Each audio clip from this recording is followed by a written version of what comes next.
Hey there. So my next guest, really cool guy, has an indie studio of his own. They just came out with a new game. So he's telling us all about it. And it is absolutely fascinating what he's doing because he's mixing art with gaming, which is its own form of art. But what normal people would consider art with gaming and puzzles. And he's just mixing this whole thing together. And it's absolutely incredible. So make sure to check this one out.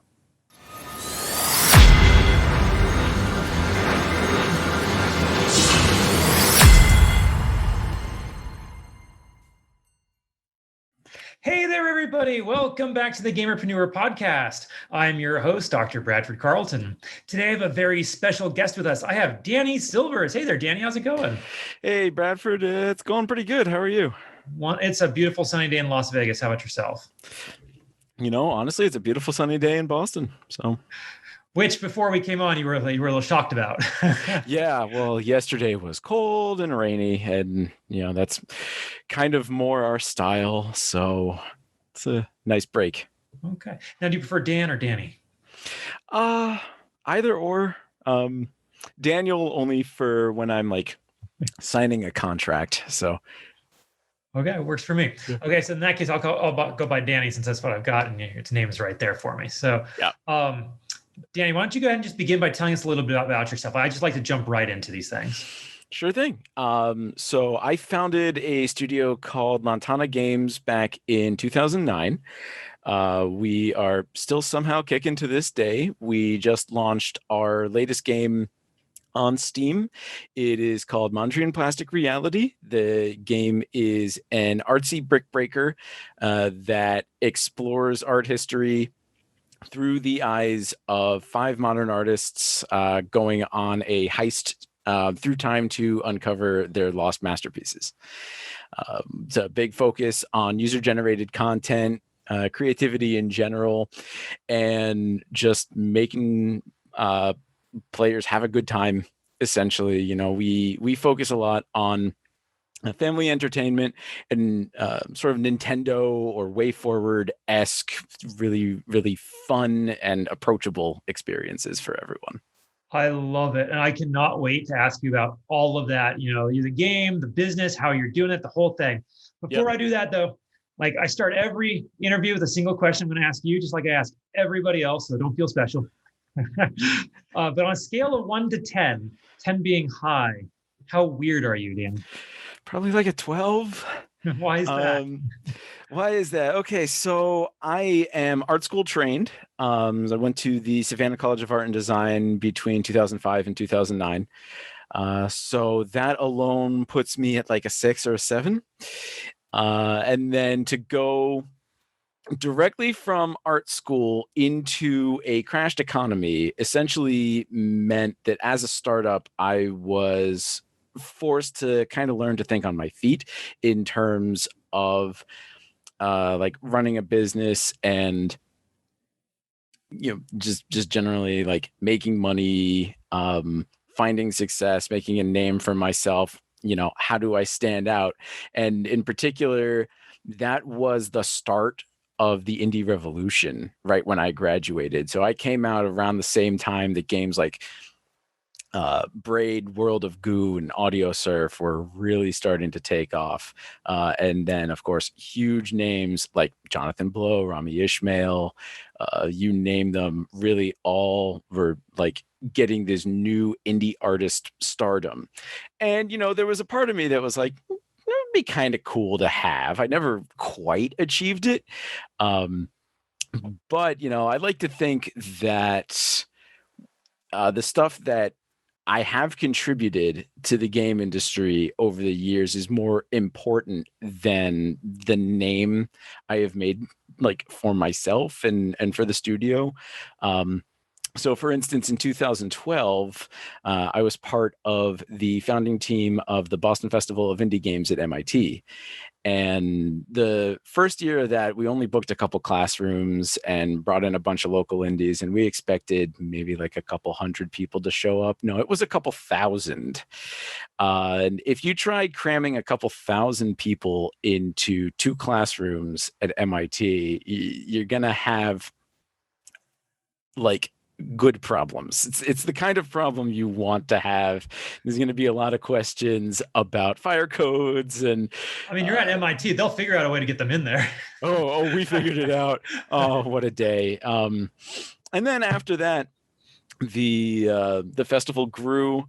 I think the next year was like 3,000 or 4,000 people, and then the year after that, I and my business partner at the time, Arian, we focused on making the festival a 501c3 nonprofit, education based, and trying to get everyone more involved in sort of like community outreach and teaching kids about game development, and all these great kinds of things. And then after that, I left the festival to focus just on Lantana Games. And about a year later, we came out with the first Mondrian game, Abstraction and Beauty. And then that went on to get displayed at the Smithsonian American Art Museum, win a couple awards, sell around 20,000 copies. Like, it did surprisingly well for being a little puzzle game that we put together in about 5 months. Oh, that's fantastic. Yeah. So now we've come out with the sequel for that, which is, instead of being like inspired by video game art history, it is like pure art history, and art itself. You know, you can go into the game, you can make your own levels, you can mod it with your own background art, and we're trying to expand out the modability of it over time. Steam Workshop integration, you can build your own art museum in it even. There's just like, it's ended up so packed with stuff. It has become our biggest project to date, despite being built off of our smallest project ever. So yeah, you know, you got to dream and know how to execute on those dreams is really what it all comes down to. So I think, looping back to the question, how weird I am, I think just the fact that I'm willing to be ambitious and figure out how to execute on those ambitions, I feel like, and despite having no money, I feel like that is what makes me weird, almost to the unapproachable point in terms of the business world and a little bit the art world. Like, I'm always trying to kind of collide two worlds together, because I believe that games can be universal. I do believe they're art, and I believe that games have the ability to appeal to a wider audience than just gamers. When you look at the Nintendo Wii, for instance, their goal there was to get an older demographic involved, and playing on that console. That's very, very inspirational to me. So, you know, in the case of this game, you know, I'm trying to get the artsy, creative world more involved with the gaming world, and the gaming world to think more creatively and contribute into a very artsy ecosystem that we're trying to build up in there. And these are, you know, not really conflicting ideas, but not ideas that meet up on a daily basis. So for a platform like this to suddenly exist, I think skyrockets my weirdness in terms of what I want to deliver as a game developer to unknown heights. I absolutely love it, and you clearly put a lot of thought into it. Oh yeah. But no, I have to say, like, it's clear you've been bitten by that entrepreneurial bug. I think once you get it, you cannot go back. Oh, there's no going back. But also, there is no going back. I was right there with you. I didn't go the route. I graduated roughly the same time. It sounds like I graduated 2008 December, nice. And right, like, everything had just collapsed. Oh, it's gone. It literally there just was nothing. And there was nothing. I walked into my political science class the next day, and our teacher's like, "Well, hopefully you guys can get unemployment." Like, oh, fun. But like, I understand. And that was a rough time. So to be able to do that, rock on.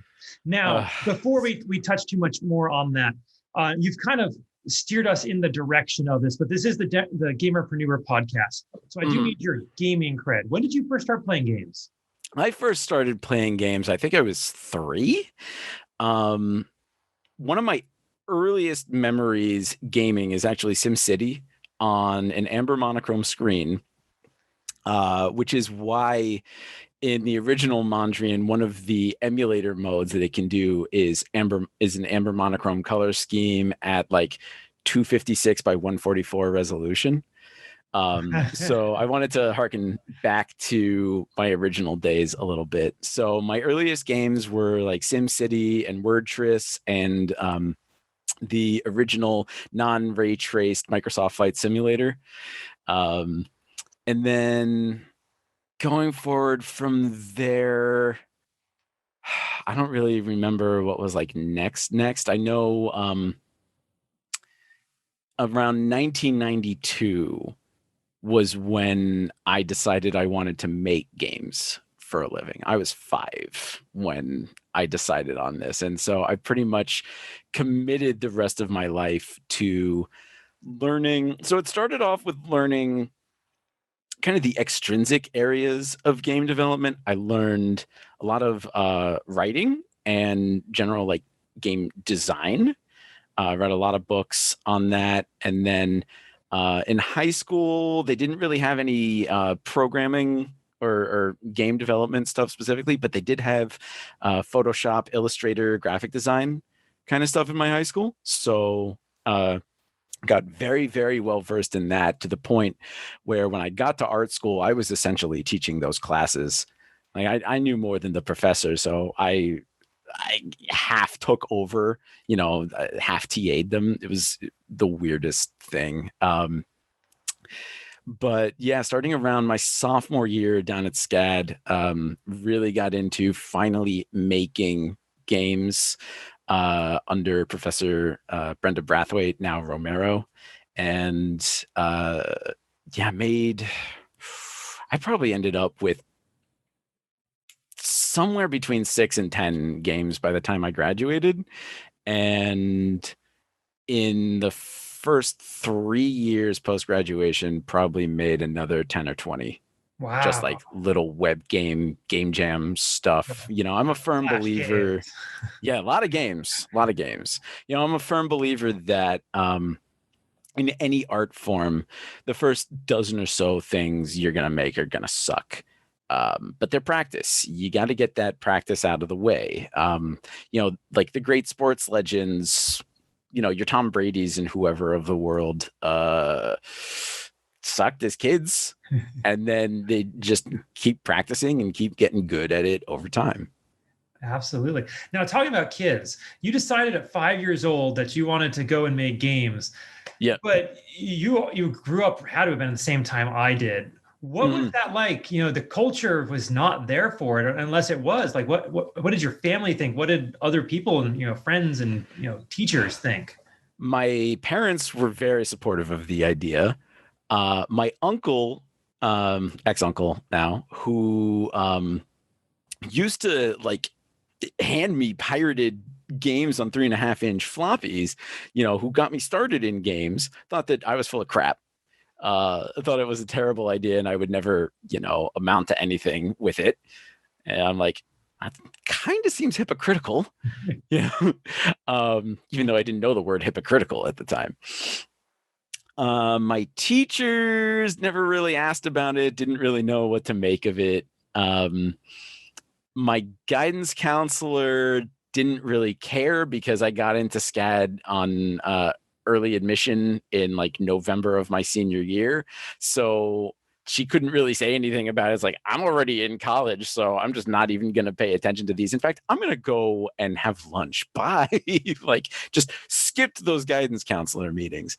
There was like nothing anybody could do about it. Like I said, my parents were very supportive and still are to this day. And, I really wouldn't be anywhere without my close family. They're like the most important people in my life. Fantastic. Okay, now let's continue down your journey, and you got out of college and you realized that you had to start something yourself. What was it like building a business in the middle of the worst economic recession since the Great Depression? It may have been the worst economic recession, but it was the most supportive community I could have asked for. I had a friend at the time, Darius Kazemi, who ran the Boston Postmortem meetup up here. I had met him very briefly my freshman or sophomore year at SCAD, when he actually came down and gave a talk at our like internal game developers expo, what we called GDX at the time. And then I'm back up here, and it's like winter break, and I see that there's this meetup going on. So I decide, hey, you know what? I may be in my sophomore year. I'm gonna go network. So I go to the meetup, and I see Darius is there, and I reintroduce myself, and he's like, wait, I remember you. We talked down at SCAD, and kicked it off from there, and just started meeting everybody. And in my sophomore year, I didn't know I was going to go indie. Indie wasn't really a thing yet. But I started learning more and more about the game industry up here, and started figuring out like which studios I would potentially go work at. Like Irrational was a choice, Harmonix was a choice. There were definitely quite a few, and a few more back then than there are now. But when I got out, and seeing the recession and everything, and just no jobs available, I saw Darius again at the same expo my senior year, and he asked what my plan was, and I said, I'm going to go indie. And he said, hey, that's a great idea. There's a new group that sprung up here called Boston Indies. When you come back home, look up Scott McMillan. He's the one you're going to want to talk to and get in on that group. So I ended up at like the second or third Boston Indies meetup. It was in a little loft in Cambridge. There were like 8 people there total. We just drank beer and talked game development, and it was just a wonderful environment. And then a few years after that, the Boston Indies community ended up kind of becoming bigger than Boston Postmortem, and like 150 people were suddenly showing up at every single meetup every single month, and we had to move it to Microsoft and MIT, and jumping it around to whoever could actually hold the place, because the tiny little loft in Cambridge just couldn't, well beyond capacity. So it was a very, very supportive community.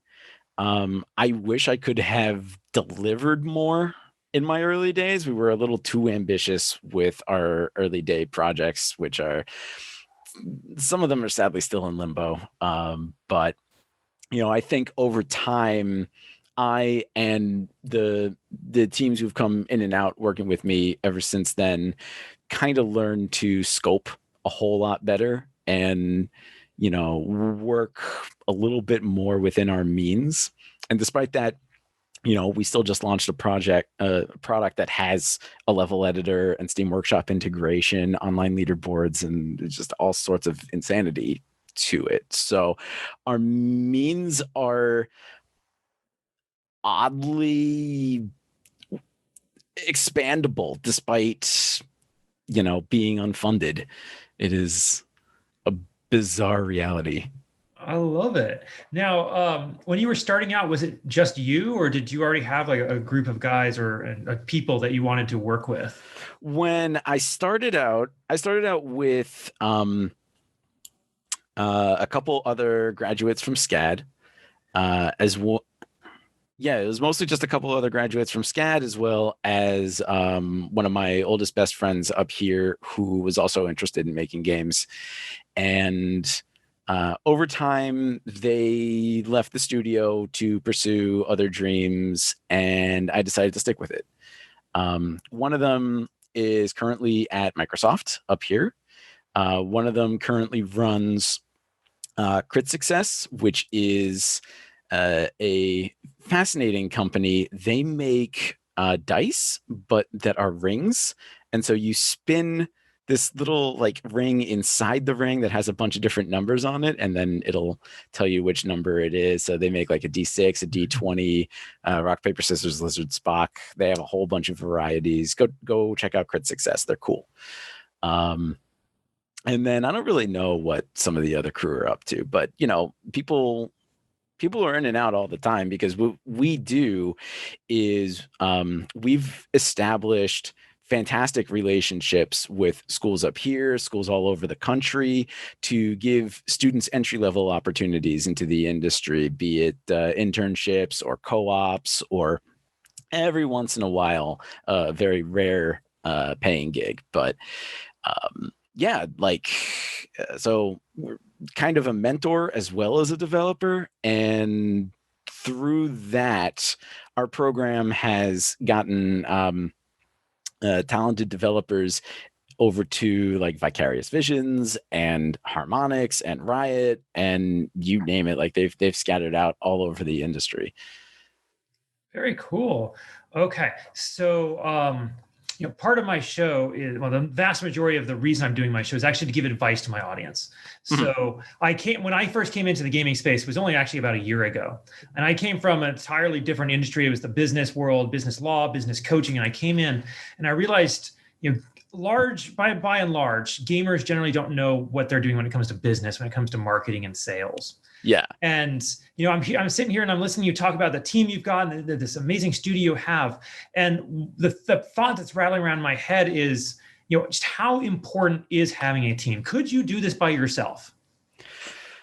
I do a lot of it by myself, probably too much, if I'm being honest. This last game, I did all the programming except for the Razer Chroma backend, which Razer actually did themselves.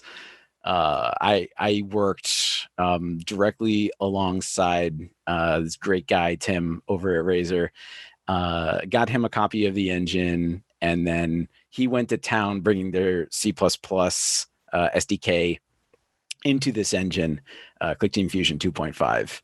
And so when you play the game, your keyboard, your mouse, your Philips Hue bulb, they'll all light up to match the dynamic color scheme that the level generates.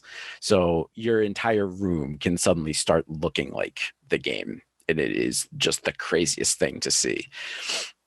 But other than that, I did all the programming myself on that. But I couldn't do the music myself. I couldn't do the animation myself. I know my limits. I like to push my limits. I'm always learning. I'm always absolutely out to learn new things. But I know, like, on any given project, I'm like, okay, I can't do X, Y, and Z. I don't have the mental capacity for it. I don't have the time for it. I need to find somebody who can help handle these things. Okay. In those situations, other than getting, prospective students from the schools, how do you find people to join your teams? It is, so there's a few places you can look if you're looking to build a team. IndieDB is actually a fantastic website for finding people who are out for jobs, out for projects, internships, everything. There's, like I said, there's the schools, there's job boards, social media, kind of. Social media is its own weird monster, especially these days. And I don't really recommend it. I might recommend LinkedIn when it comes to job hunting. But in terms, yes, because that's where you came from. yeah. But in terms of outreach and finding people to join your team, really with us, a lot of it comes down to word of mouth from our previous people, and just like talking to their friends and getting the word out among their networks. Like, hey, there's this really cool team that's looking for, people with such and such skill set. Like, we had an artist a while back who knew a girl who was a level designer, and she turned out to be like the lead. She turned into the lead level designer on Mondrian, ended up making like 50 or 60 some levels. She just absolutely fell in love with the tool set and started going nuts with it. And it got to the point where I actually had to reinvent the entire backend tech just to satisfy her cravings of what she wanted to do with the level editor. So it had been that the editor could stand maybe up to 100 blocks with okay load times. But she started doing like recreations of Girl with a Pearl Earring and Mona Lisa and Nighthawks and all these amazing paintings. And I was like, okay, if this is the direction that we're going to take this product, then we need to get rid of any limitations on blocks whatsoever beyond what the engine can physically handle in terms of objects on screen. And everything needs to load instantly. We can't be sitting around for 10 seconds waiting on a blank screen for a level to load. So I did it. Like I tore out the entire back end of the game, rewired everything together as best as I could, put everything into a brand new format, and now the block limit in a level is like 10 or 15,000 blocks as opposed to 100. And A little bit of a difference. little bit of a difference, and everything loads in under 1 second. So I'm pretty darn happy with those results. That's very cool. Now you were discussing essentially culture for a second, where you were saying a lot of your positions get filled by word of mouth. Well, it's obviously because of your company culture. And what kind of company culture do you have? It obviously sounds like it's very open and you're willing to give as much as you can. Oh yeah. So we have been a work from home team from day one. We did have a co-working space for a little while in there, but it just ended up being a little too expensive for us and we weren't using it nearly as much as we should have been. So when this pandemic hit, we were just like, whatever, same old, really. I like to say that if you're not working in your pajamas, then you're not doing this job correctly. I keep things very relaxed, as casual as possible. I know crunch is a very, very big problem in the game industry. I try to make sure that A, we don't crunch, and B, if we do have to crunch, it is a very, very, like a very short amount of time. And C, when and if we have to crunch, everybody's still in bed by 11 o'clock. Like, hard cutoffs at that point. Be like, look, put in a couple extra hours, then have some dinner and go to bed. Like, I really cannot ask too much from you. This job is stressful enough as it is. And I would rather everybody be happy and healthy, getting their credit in the game, getting stuff in their portfolios that they can brag about, building up their resumes, bragging to their friends that they have a game on Steam that has a full suite of achievements and workshop and all these other great additions that Steam comes with. That use the entire tool chest. I'm a big believer in the whole use the whole buffalo philosophy, and really, like, in terms of company culture, just keeping it cool is really what it comes down to. I mean, especially right now, things are weird. You don't say. Yeah. So being able to create an environment that only requires people to essentially just have Google Drive, Discord, and whatever tools they want to use to build the game. Beyond that, people make their own schedules. We don't really do a whole lot of like group meetings. I'll do, one-on-one calls with people on the team to catch up once a week or so. Otherwise, we're just in chat, sharing screenshots and getting feedback from each other on what's going to be going into the game. Get a build up on Steam for people to test once a week. And yeah, just, build very iteratively. I really like keeping it kind of jazz and improvisational on the games that we make. We do document everything.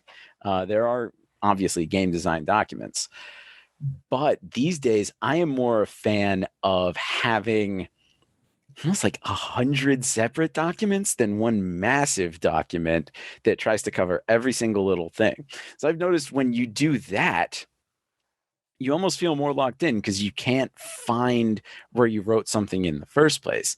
Versus if you have, one document for your major gameplay systems and one document for your network systems and one document that goes over how your level editor works, et cetera, et cetera, you can more easily index everything and keep track of what was most recently edited and where. And it's just a little bit more collaborative.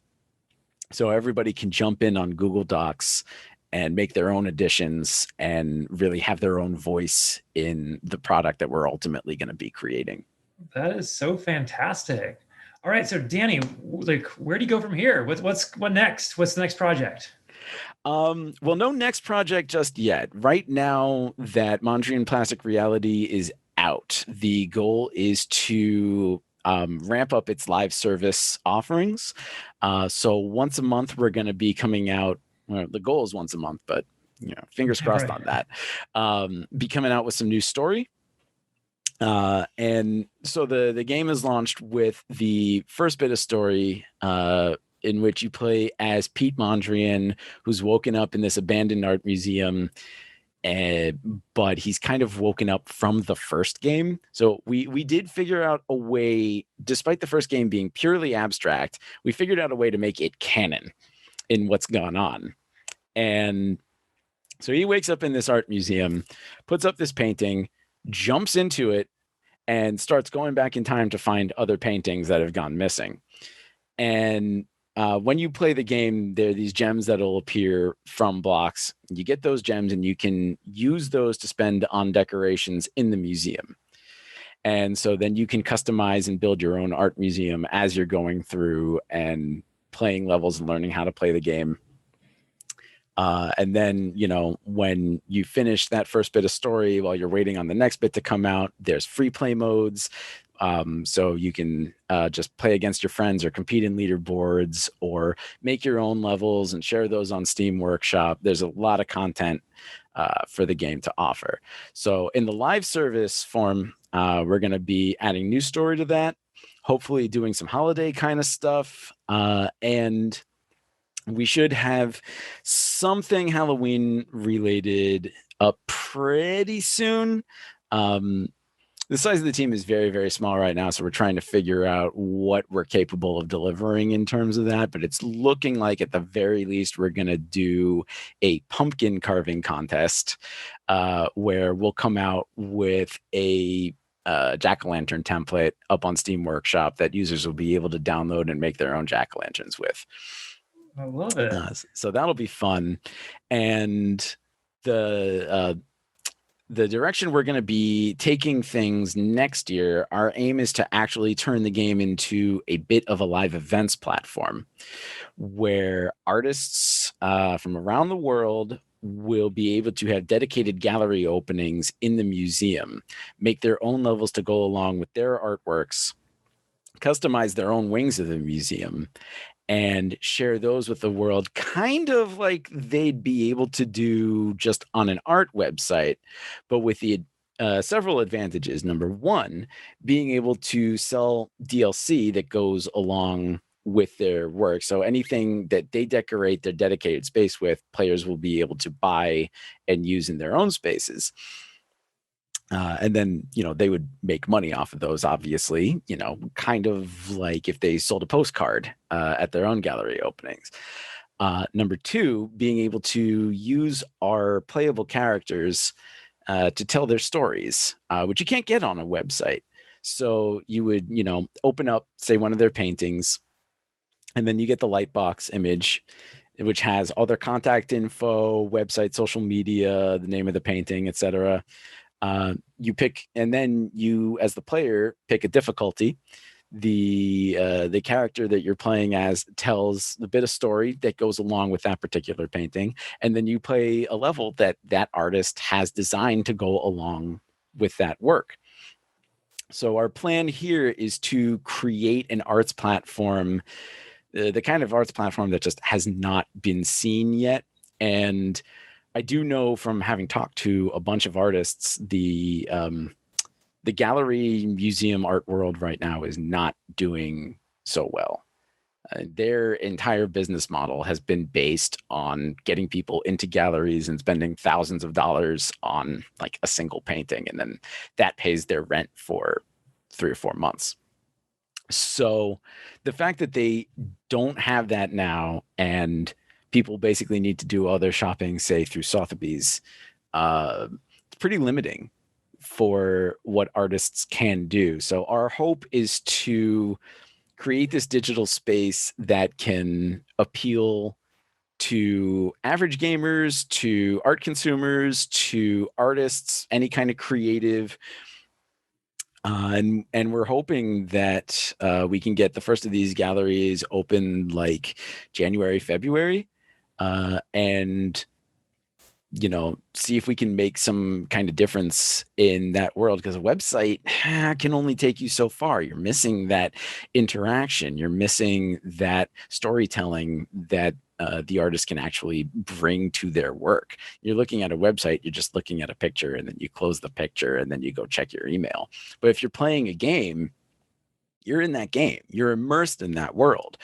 So we want to, while you're immersed in that world, learn about some of these other great artists who are out there, and give them somewhere else to really show off their work to a potentially massive audience. I love it. I love the ambition. Now, I have to say, I have had other indie developers on my show before. And the difference I'm seeing between you and everybody else is you actually have an idea of how you're going to make money. Whereas everybody else is just focused on their product, their creation, and then marketing and making money on it as a secondary consideration. For you, like where does money stand? Money's bad. Okay. So I don't mean that in terms of philosophically money is a bad thing. No, money is honestly a great thing. Money makes the world go round. Money pays for your food. It pays for the blankets on your bed. It pays for it. I'll quote Weird Al. If money can't buy happiness, I guess I'll have to rent it. That's right. Money is very, very important. And I think right now, more than ever, we're understanding the importance of the almighty dollar, more than ever before, with the amount of just unemployment and disaster that has come from this pandemic. And seeing, like, I'm trying to get more involved in the small business sector in general around here as well, and seeing how bad it's been for a lot of entrepreneurs lately is absolutely heartbreaking. I have managed to create a business that has basically zero burn rate. We figured out which services are free, which services are paid, and have free alternates that we could use instead. Just being very, very thrifty, because we know what we're making is a little too high concept for the game world. And what the fact that we're making a game means that pretty much out of reach for the art world, the history world, the education world, whatever other sectors that we're sort of veering into with our products. So there's no investment. There's like no crowdfunding. We have our games, we have our t-shirts, and that's kind of about it. We have a Ko-Fi page, which nobody really cares about, unfortunately. If we could, figure out how to integrate their SDK with our game, then there's absolutely more we could offer there. But it's not really a platform that anybody knows a whole lot about. And that really hasn't made too much of a name for themselves. So it's there, but it's not as important as the t-shirts, which is not as important as the games. So, making money is very important. And if we had more money, we'd be able to scale up so massively, so quickly. and be very successful. Marketing, I know it sounds pretentious for me to say we would be so successful if we had more money, but like, no, we kind of would, because like you said, I have the money making in mind. I have a plan of, or like a roadmap of where I want things to go. And it is almost impossible to execute on a lot of that roadmap without something in the bank. And it's, on the one hand, it's kind of heartbreaking, but on the other hand, it has, I think, helped me be a better creator and a better businessman, of being able to be thrifty with the few dollars that we do make every year, and putting those toward necessary costs instead of, throwing a party and buying a yacht, or, just doing things that don't go toward making better games. Sure. Not to say you wouldn't get the yacht if you could. If I could get the yacht and then not look at my bank account and be like, oh God, what have I done? Then yeah, I'd get it. Yeah, I love the ocean. But nah, as of right now, it is just me and my shoes. That's my mode of transportation, really. Oh, okay, Danny. Now, Danny, kind of bouncing off that point, I have one more question before we kind of wrap this up. Mhm. I believe that the greatest teacher on earth is a gentleman named failure. And failure likes to come along when you're least expecting it, to smack you backside the head and teach you a Mhm. lesson. Yep. And I think, we learn from our failures. And if you don't have failures, you're not really able to learn because you don't get that other side of it. So I'd like Yep. to ask you, what do you consider your biggest failure, and what did you learn from it? Well, I'm not going to name my biggest failure by name. People who have, followed the studio and followed my work and whatnot will know exactly what I'm talking about, and are probably pretty mad at me about it still to this day. I think the biggest important lesson one can learn from failure is to never pretend they didn't happen. Um, if I were to take, I personally feel like taking this one thing we made and removing it from market would be like pretending it never existed. I see that happen with a lot of games that didn't do so well, and so they just get taken down. Well, when you do that, the few people who are out there that didn't consider it a failure are suddenly heartbroken and angry at you for removing it because they still wanted to enjoy it. B, failure is itself a lesson, and there's no failure that can't be fixed later on, if given the right amount of time, the right amount of resources, the right people behind it, and the right roadmap to get it done. I think that really what it comes down to is, if you can't stare your failure in the face and say, all right, you're a screw up, but I'm going to right your ship, then you are also a failure.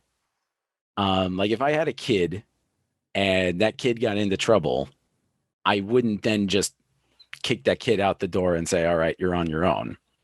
Like, I would help them get out of trouble, and I would help set them on the right path. I have a 3-year-old, and every now and then I consider it, though. Every now and then you're like, why would you do that, child?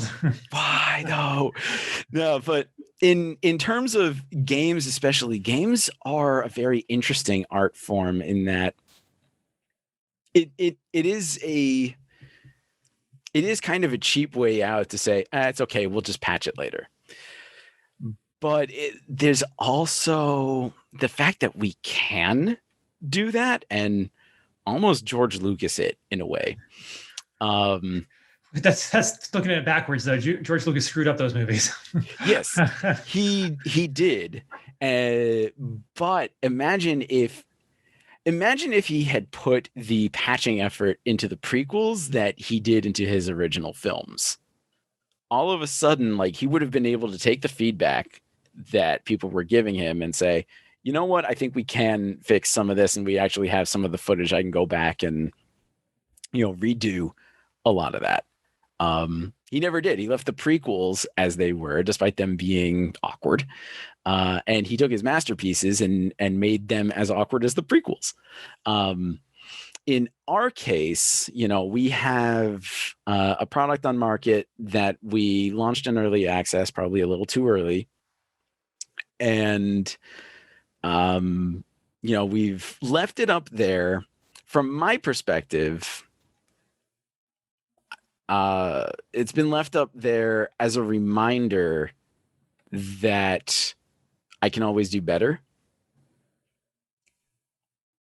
And I feel like if it got removed from market while it was still incomplete,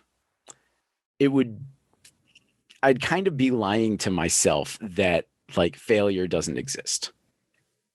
Okay. So from my perspective, I think it's important to be able to see that, to be able to see that negativity and remind myself that I can always do better, and that the show isn't over until the curtain closes. All right. Well, thank you so much for sharing. Fantastic points. Absolutely. Now, Danny, I've really enjoyed this one. You've gone quite a bit longer than most of my guests, so we are going to have to bring this one in for a landing. How do people find you? Where are you at on social? What's your website? How do people get to your game?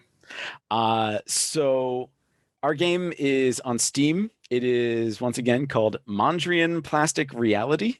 You can find us on our website, lantanagames.com, Lantana games.com. At Lantana Games, everywhere on social, Twitter, Instagram, Facebook, primarily. We have a Discord that we're trying to grow. lantanagames.com/shop if you want to pick up a t-shirt or socks, stickers, whatever the little tchotchkes we have up there. All our games are on Steam though, and we especially like right now, if you're a artsy creative type, we would love to have you in our community, checking out Mondrian Maker, putting things up on Steam Workshop, and challenging your friends to whatever weird creations you can come up with. Beautiful. All right. Now, Danny, as we wrap this up, is there any final thoughts you want to share, or anything I didn't ask you think we still need to cover? Oh, no. That's a good question. In your opinion, where do, as a businessman, and now, getting more into the game sector, where do you see games headed in a potentially post-COVID world? Oh, that's a great question. You first have to identify which segment of the games world we're talking about, because esports doesn't it seems like they don't want to deal with the rest of the gaming world. They're esports. They're like the jocks. I could do an entire other podcast on the relationship between esports and the game industry. Oh my God, I have words. If I had to say anything though, looking at, Twitch and Facebook gaming and YouTube and, all these platforms and all these different genres and all the different influencers, and every single year more and more comes out, I'm really seeing it getting siloed hard. And I really see gamers starting to just start to self-cordon off with like-minded gamers. Oh, we like these things, or we like these things. And there won't be that overlap. And maybe you'll have like a game that like can bridge the gap, but they're going to be much more focused on individual silos rather than the gaming world at large. Ooh. Okay. I think you're right. And I think we're kind of already starting to see that with the way subcultures and subgenres kind of are sort of already at odds against each other. Like, you look at the way some communities will be like, oh, you play Fortnite, we don't want you in our Discord. Mm-hmm. That kind of thing. being very protective a little bit of the games they play and who they play them with. Absolutely. But on the flip side of that, even though everybody's siloed, it should make it easier to market to them. Because the people who are still thinking the old way of, oh, gamers, just promote to gamers, they're missing the fact that if you just target a little bit further, you can, pinpoint individual like collections that you want to hit. Well, it may or may not. If there's one thing I've noticed, it's that these individual groups are very much set in their few games.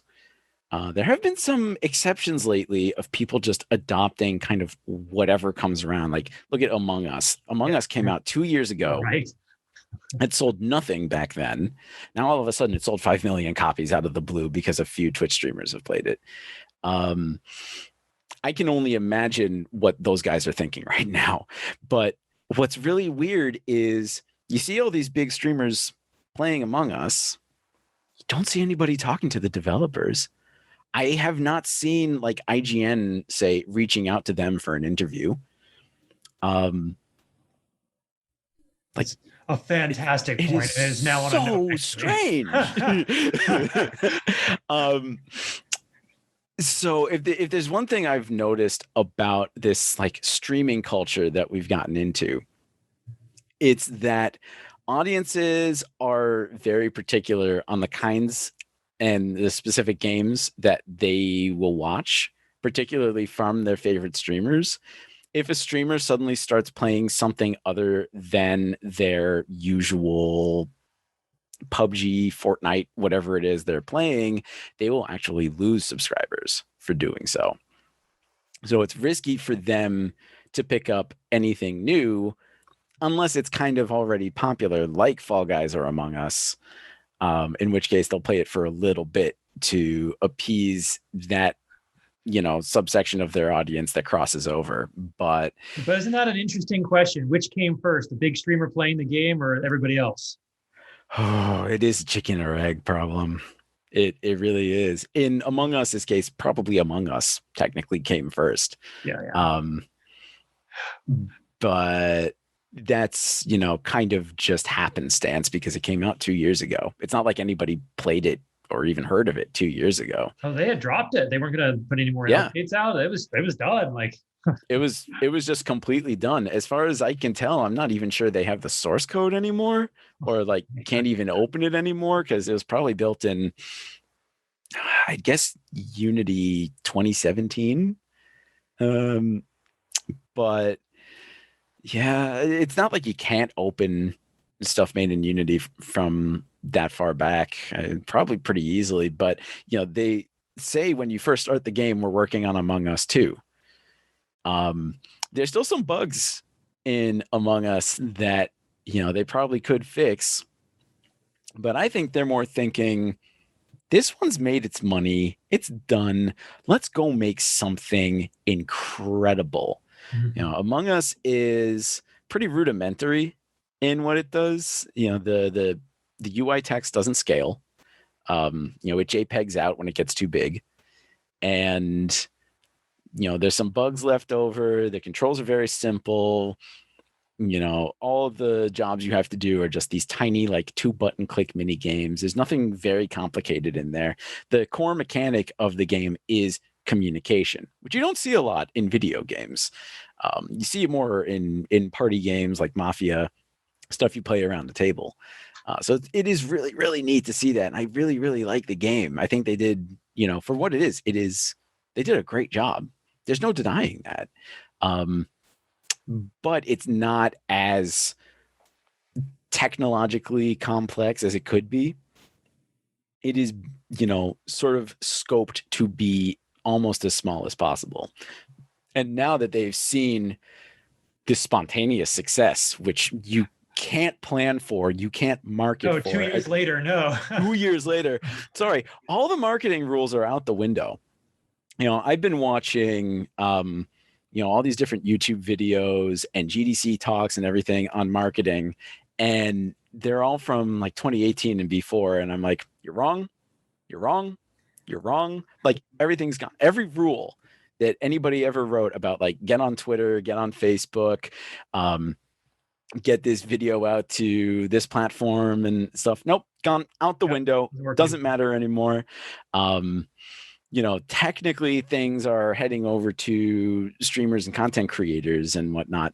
But like I said, they will only play the games that their audiences want them to play. So it's kind of up to developers. And I would say up to the developers who have seen these unexpected successes this year in particular to kind of not really share their magic and share how they did the magic trick. But it's time. It's time for everyone to prepare for re-education a little bit. I honestly don't think people are going to be going back to work like they were. I don't think it's really going to happen. No, people aren't going to be going back to work like they were, and games can't be marketed like they used to be marketed. Things are weird and different. And unfortunately, I am trained in the old, like, send out a press release and reach out to this person and do the social media and blah, blah, blah, blah, blah. That doesn't work anymore. There's too many indies now, so the press doesn't care. There's too many games in general, and so streamers just stick with what makes them money. But then all of a sudden the Bean games come out and they just fly off the proverbial shelves. So yeah, things are heading in a very different direction for games marketing. And I think we'll be ready to have that conversation at some point in the next few months when we're able to sit back, have a beer, and say, what the hell just happened? All right. Danny, thank you so much for coming on with us today. I genuinely do appreciate it. Thank you, Bradford. This has been great. Absolutely. All right. Now, for everybody else, I'm going to remind you all, don't be just a gamer, be a gamerpreneur.